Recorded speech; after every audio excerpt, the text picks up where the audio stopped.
dag er jo Lucy og August, som har læst en bog, som vi skal anmelde. Hvad hedder forfatteren? Forfatteren hedder Robert Roger Moore, og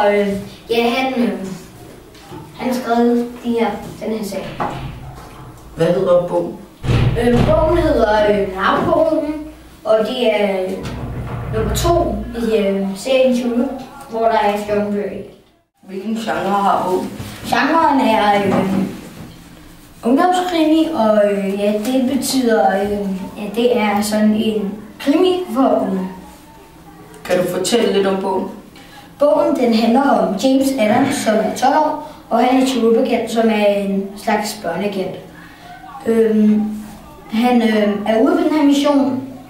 Han starter med at blive sendt til London i England, hvor han møder en masse folk, og han skal ud og prøve at infiltrere den her narkobaron, som sælger stof. Men det ender så med, at han ender så med at komme til Miami, og der sker en hel masse, og ja. Kan du beskrive miljøet i bogen? Altså miljøet, det er lidt svært at forklare, hvor de er så mange steder. Det er sådan, i London er det regnvejr, og det er rigtig varmt, og de bader i Miami, så ja, det er sådan meget svært at forklare, på grund af de forskellige steder.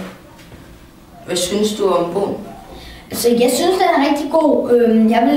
Jeg vil give den 5 ud af 5 stjerner. Det er nok en af de bedste i serien Chirurg, af dem jeg nu har læst af serien.